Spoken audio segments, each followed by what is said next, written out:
안녕하십니까. 관광학 개론 10주차 첫 번째 동영상입니다. 촬영을 하는 지금 시점은 10월 31일 일요일 오후 2시에 연구실에서 촬영을 하고 있습니다. 연구실에서 촬영한다고 그러니까 신문을 보니까 참 재밌는 일들도 많더라고요. 욕실에 욕탕에 앉아서 강의하시는 분도 계시고, 동영상을 틀어놓고 딴 거 하다가 그 소리가 새어나가는 학생도 있고요. 뒤죽박죽 엉망진창이에요. 이럴 때일수록 정도를 가는 게 좋겠죠. 좋겠죠. 지금 아마 지금 현재 촬영하는 시점으로 내일이 월요일이죠. 월요일. 내일이 월요일이죠. 11월 1일 월요일 날 아마 여러분들은 관광학개론 시험을 보게 될 것입니다. 시험 범위는 지난번에 했고요. 수업 시간에는 72페이지 로마 얘기를 하면서 로마의 중요한 것들, 발전을 가능하게 했던 것들을 얘기하면서 마감을 했던 것 같아요. 그래서 오늘은 근대 관광 다 건너뛰고 일본의 근대 미국의 관광 다 건너뛰고 우리나라로 넘어갑니다. 교수님 왜 건너뜁니까? 예, 앞에서 했던 얘기가 대부분 다 반복이 됩니다. 그래서 건너뜁니다. 교수님 주체, 객체, 매체 그런 건 반복이 돼도 계속 하시잖아요. 예, 반복이 돼도 계속 하는 거는 중요한 거는 계속해서 반복을 하죠. 주체, 객체, 매체도 어차피 여러분들은 시험 얘기했다 또 구설수에 오를라 됐고요. 우리나라의 관광 발전 과정을 봅시다. 우리나라의 관광 발전 과정. 이것도 상당히 중복이 되지만 우리가 속한 대한민국 한반도에서의 관광이 어떻게 발전해 왔는가를 보는 것은 굉장히 의미가 있죠. 그리고서 우리가 그런 말이 있죠. 역사를 알면 미래를 볼 수 있다. 뭐 미래를 보는 건 어려워요. 근데 과거에 해온 과정을 알면 앞으로 또 어떻게 될 거다 예측을 할 수 있죠. 지금은 급속도로 빠른 사회예요. 빠른 사회. 여러분들 입장에서는 지금 1학년인 여러분들 입장에서는 뭐가 그렇게 빠르다고 얘기를 합니까? 라고 여러분들은 못 겪으시겠지만 20년 전 대학 교수 처음 되고서는 지금하고는 엄청난 속도로 바뀌었죠. 뭐든지 빨리빨리 바뀌어요. 그 옆으로 새인다. 새지 말고 갑시다. 우리나라의 관광 발전 과정을 봅시다. 관광의 태동기는 앞부분에서도 얘기를 했지만 딱히 뭐 할 말이 없죠. 그러니까 여러 가지 역사, 뭐 삼국사기라든가 여러 가지 역사 서적을 뒤져서 그 중에 관광이 나오는 걸 찾아내는 거죠. 그래서 저 앞부분에서는 관국지광 이런 말을 했죠. 보고 배운다는 거죠. 그래서 관광은 보고 배우는 의미가 있어요.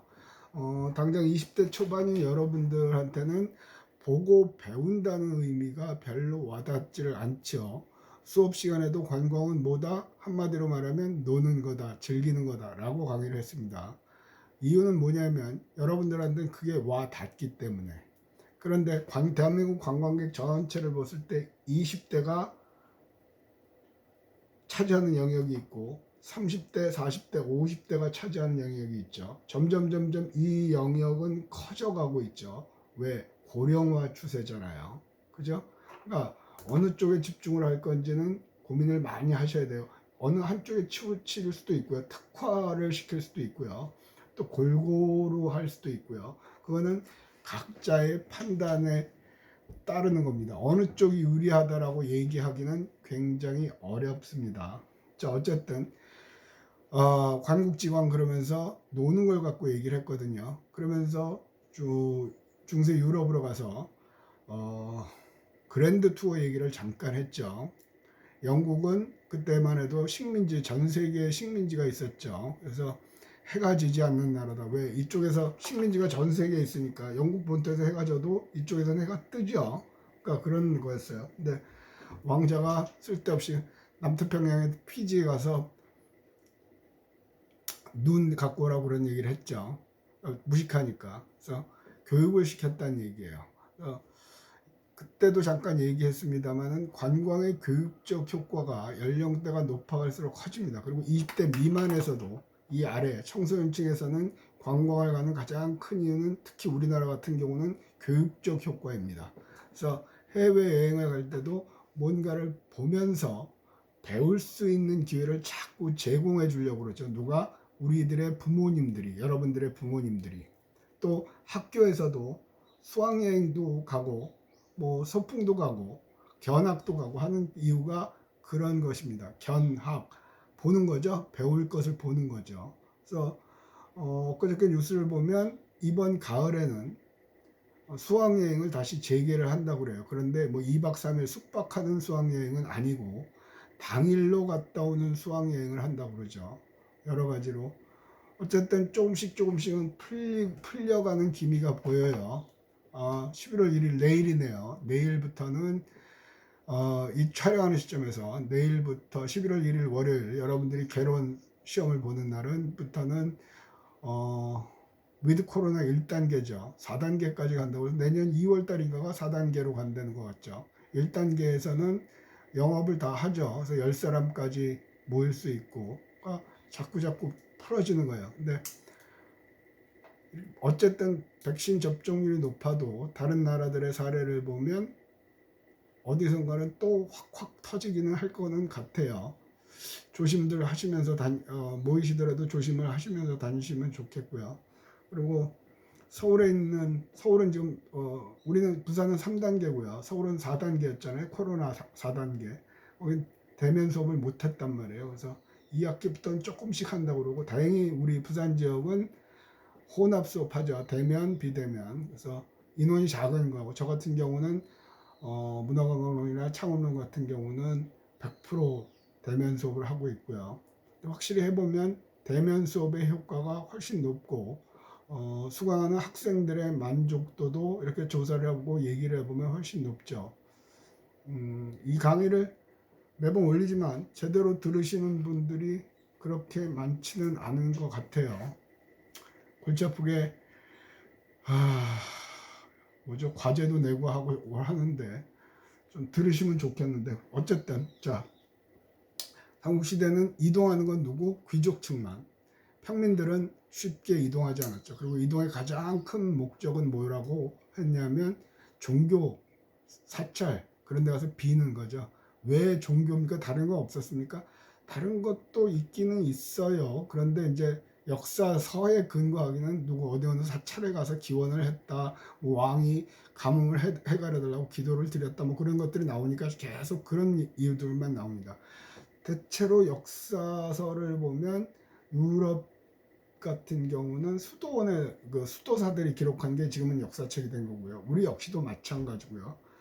이 김부식의 삼국사기가 있고 또 일연이라는 스님의 삼국유사가 따로 있죠. 그건 이제 정사가 아니고 야사입니다만 어쨌든 그런 거죠.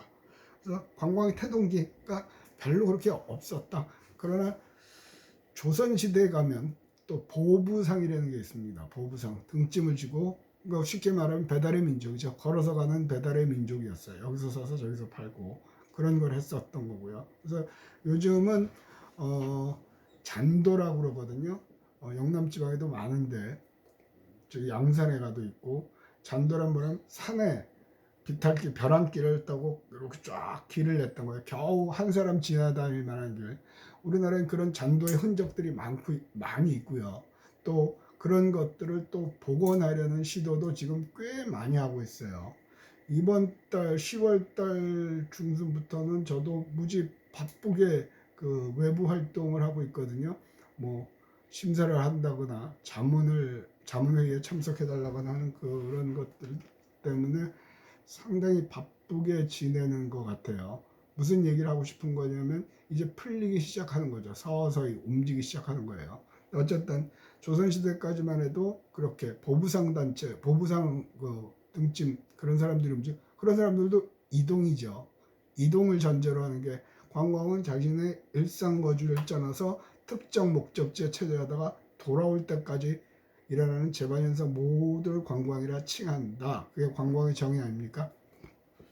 그래서 이동에 초점을 두었기 때문에 그렇게 볼 수가 있습니다. 자, 이제 건너뛰읍시다. 관광의 암흑기, 일제강점기죠. 일제강점기. 일부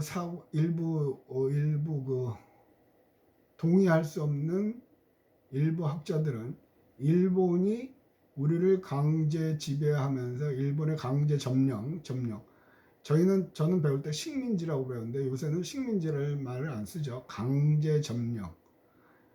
저희는 배울 때도 을사보호조약 이렇게 합병하는 거 조약 맺었죠. 요새는 을사늑약 그렇게 바꾸어서 표현을 하죠. 일제강점기가 우리나라의 근대화를 촉진시켰다 하는 개수를 하고 있었어요. 그거 없었어도 때 되면 발전을 해요. 근데 그런 갖다 붙이죠. 근데 일제강점기가 관광에 영향을 끼쳤어요. 어떻게 영향을 끼쳤는지 봅시다. 일본이 여러분 교재 82페이지 봅시다. 일본이 만주 대륙 진출을 위해 병참 지원 목적으로 한반도의 철도를 부설하면서 철도 여행이 큰 비중을 차지하게 됨에 따라 써 있거든요. 그러니까 일본이 대륙 침략을 위해서 관광을 위해서 철도를 놓은 게 아니죠. 군사들 수송하고 군인들 수송하고 병참 식량이라든가 탄약이라든가 그런 군수 물자를 수송하기 위해서 빠르게 수송하기 위해서 철도를 놓았단 말이에요. 근데 끝나고 나니까 그 시설을 뒤에서 대한제국이 이용을 할 수 있게 되는 거죠. 대한민국이. 마치 유럽에서 2차 세계대전 당시에 폭격기라든가 또 군함이라든가 그런 게 많이 있는데 전쟁이 끝나면서 확 대중관광이 활성화됐다고 그랬잖아요. 많이 움직이니까. 여기서 포인트는 뭐냐면요. 이동이에요. 이동. 관광은 이동을 전제로 하는 거죠. 집에 앉아서는 관광이 안 되는 거예요. 자, 자신의 일상 거주를 지어서 특정 목적지로 이동해서 체제하다가 다시 돌아올 때까지라는. 지금 우리나라 관광 산업이 코로나로 인해서 죽었죠. 왜? 이동을 막았죠. 강제로. 이유는 관광을 죽이기 위해서 한 게 아니라 코로나의 감염을 막기 위해서 이동을 막았잖아요. 세계적으로도 국가 간의 이동을 막았고요. 그래서 각국에서 위드 코로나가 되면서 제일 먼저 푸는 게 뭐예요? 이동입니다. 이동. 그래서 트래블 버블. 그래서 백신을 많이 맞은 나라, 우리끼리는 서로 왔다 갔다 하게 하자. 사람들이 움직여야만 관광이 되는 거죠. 앞부분에서도 얘기했지만 KTX가 개통이 되고서 수도권에서 부산 쪽으로 오는 관광객이 통계적으로 약 30%가 증가했다고 그러죠. 또 최근 들어서는 보면은 광역 철도를 놓고 고속도로를 마구마구 뚫죠. 그런 게 나오거든요. 뒤에 가서 이제 경부고속도로 얘기도 할 거거든. 결국 똑같은 얘기에 시대적으로 바뀐 것 뿐이죠. 결국은 뭘? 이동을 원활하게 했다는 거예요. 그래서 여기에 보면 셋째 줄이요. 1914년에 조선호텔하고 금강서 1915년 금강서 호텔, 장안사 호텔 어쩌고저쩌고. 근데 이건 중요한 게 아니고 이동을 전제로 했다는 거예요. 이동을. 로마 시대 얘기할 때도 도로를 정비했죠. 걔네가 관광객을 수송하기, 관광객이 편하게 이동하라고 도로를 깐 게 아니죠. 아키아가도 깔아놓은 게 그거 아니란 말이에요. 세계 정복을 해야 되잖아요. 그러니까 군인들이 빨리빨리 다녀야 되니까. 그죠?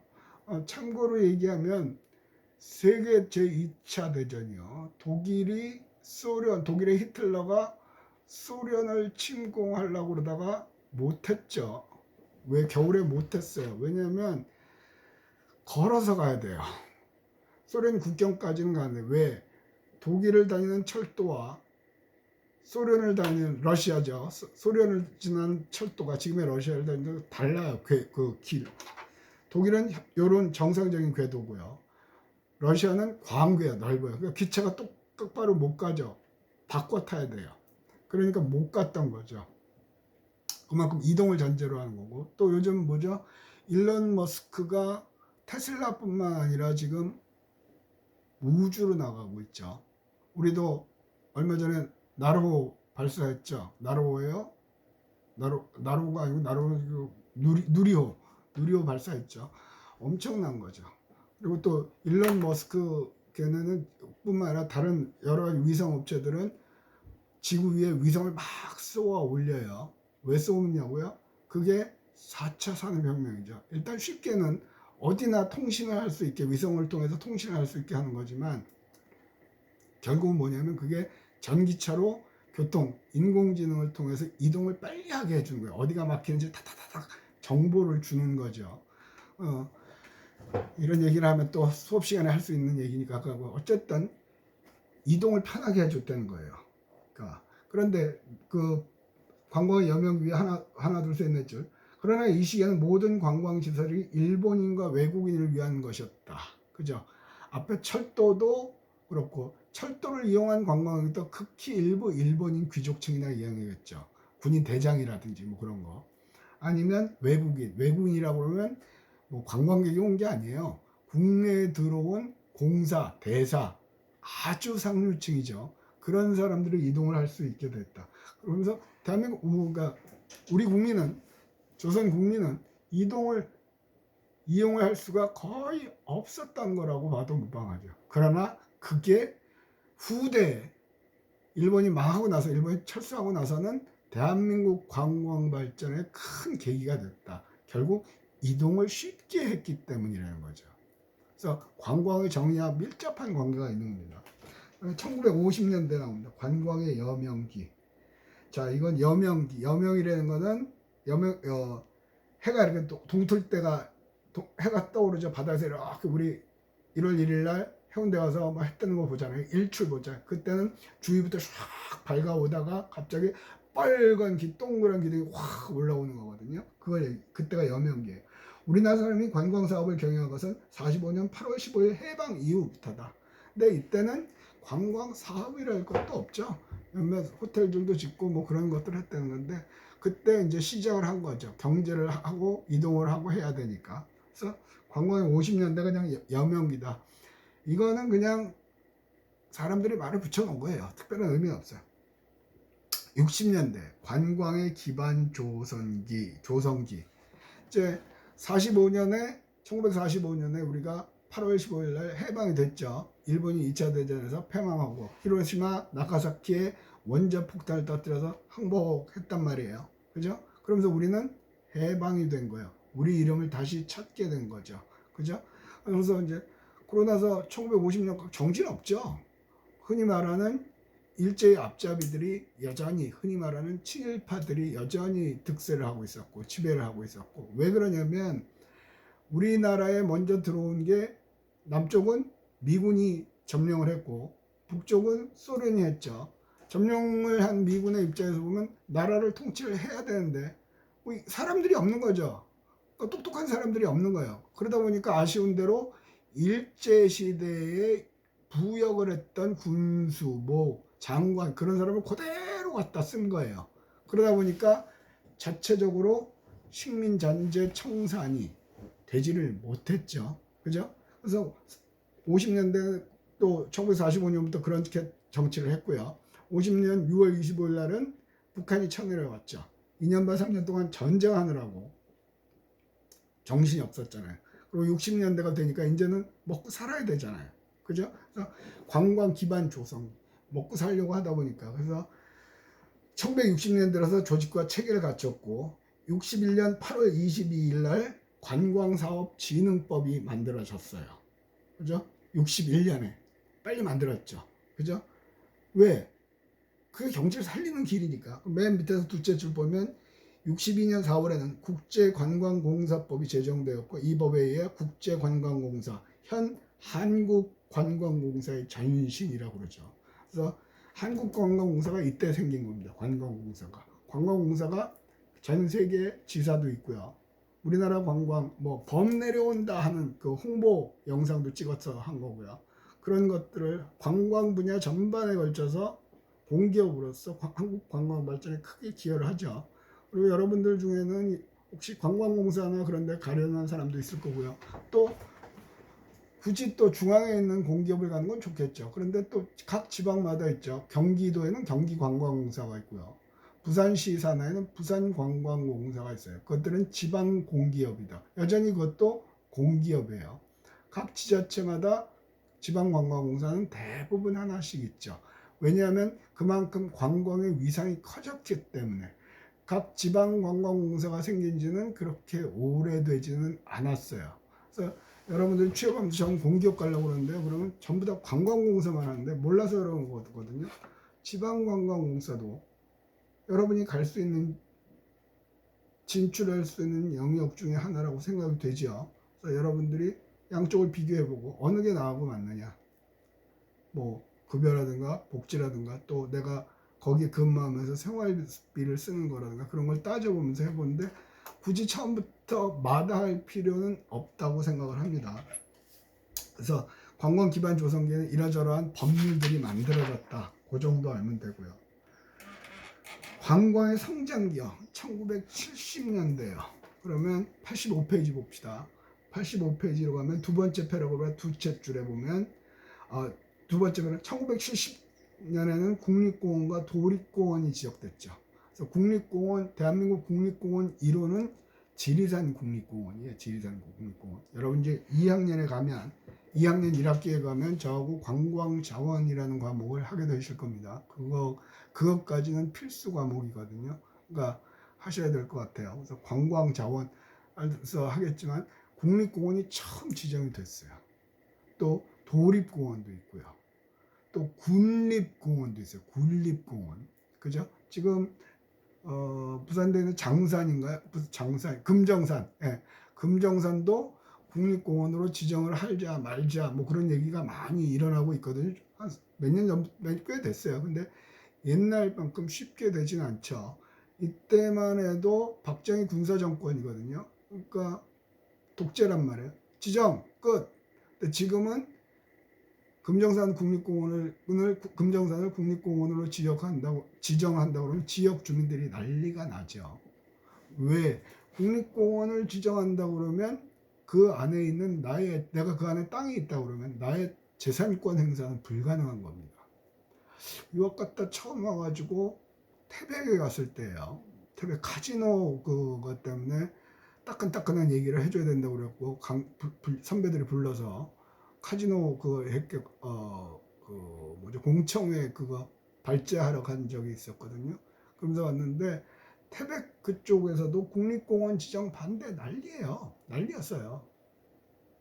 근데 그게 뭐냐면 자신의 재산권을 잃게 된단 말이에요. 그러니까 옛날만큼 쉽게 국립공원이 지정되지는 못하죠. 마구마구 소송도로 하고. 그 다음에 1971년에 경부고속도로가 개통이 됐죠. 경부고속도로를 개통할 때도 박정희 대통령이, 그 당시에 대통령이죠. 쿠데타로 대통령이 돼서 박정희가 관광산업을 발전시키기 위해서 그런 게 아니에요. 수도권과 우리나라의 최대 항구인 부산항, 물자의 수송을 원활하게 하기 위해서 앞에 있는 얘기랑 똑같은 얘기가 나오죠. 상황과 시대에 따라 조금씩 바뀔 뿐이지. 그러면서 고속도로를 뚫은 거예요. 근데 고속도로를 처음 뚫을 때도 정부 부처에서도 반대 의견들이 조금 있었어요. 그러나 독재 정권이든 하면 하는 거니까. 하고 나서는 고속도로도 그 당시에는 지금은 왕복 8차선, 16차선도 있잖아요. 2차선이죠. 4차선이에요. 또 영동 고속도로는 가는 길 하나, 오는 길 하나, 왕복 2차선밖에 안 됐고요. 그럼에도 그렇고 뚫었어요. 지금도 부산 경남 지방에서도 그렇고 고속도로를 자꾸 뚫고 철도를 뚫으려고 그러죠. 그러면서 뭐 타당성 검토하는데 그런 거 하면은 지방이 불리해요. 왜냐하면 지방은 인구가 작기 때문에 타당성 검토하면 점수가 낮게 나오죠. 수도권은 이용객이 많잖아요. 인구 밀도가 높기 때문에. 그래서 항상 수도권만 무슨 도로를 자꾸 놔요. 근데 이제 지방 노무현 때부터 지역을 활성화하고 지방을 활성화하지 않으면 나라가 망한다 그랬단 말이에요. 그래서 지금 하고는 있어요. 그러나 여전히 수도권에 국민의 상당수가 수도권에 거주하고 있죠. 표가 거기 있으니까 자꾸 그쪽으로만 선거를 위해서 그쪽으로만 개발을 하는 경향이 있죠. 그러나 최근 들어서는 지역을 단위로 하는 것도 많이 일어나고 있어요. 똑같은 방식으로 지금 가덕도에 국제공항 만들잖아요. 규모가 좀 작긴 하지만 어쨌든 24시간 운영하는 공항을 만들자. 그것도 공항만 되면 관광객의 유입은 엄청난 속도로 급속도로 늘어날 거예요. 그러면 부산 또한 관광 산업이 크게 활성화되겠죠. 자, 그러면 여기서 과제를 냅시다. 경북고속도로는 이런 거 잘 안 내는데 몇 년에 만들었다고요? 여러분 교재 85페이지 두 번째 패러그래프 둘째 줄입니다. 1971년이죠. 자, 요거로 10주차 첫 번째 동영상을 마치겠습니다.